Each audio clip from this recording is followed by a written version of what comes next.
How to reset your BillEase account password. What's up everyone, welcome back to the channel.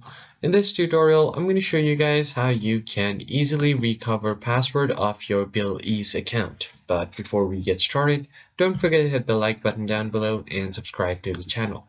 Now let's jump right into the video. The very first thing you want to do is open up your web browser, or if you're on mobile device, you might have the app installed on your device. You'll just have to open up the app or just open up the official website. And from here, you'll just have to head over to the login page. So simply tap on the login option on the top right corner.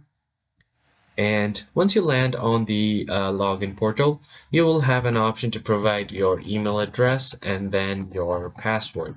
So go ahead and enter your email address. And if you have forgotten your password, then you'll have to just click on Forgot Password. Now, you will have an option to send a reset link to the email.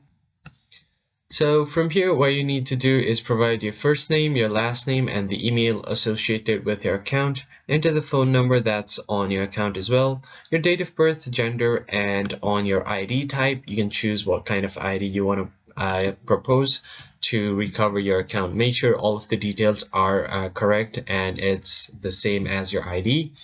And then click on proceed, and then you should be able to recover your account. So that's pretty much it. I hope you found this tutorial helpful. I'll catch you guys on the next one.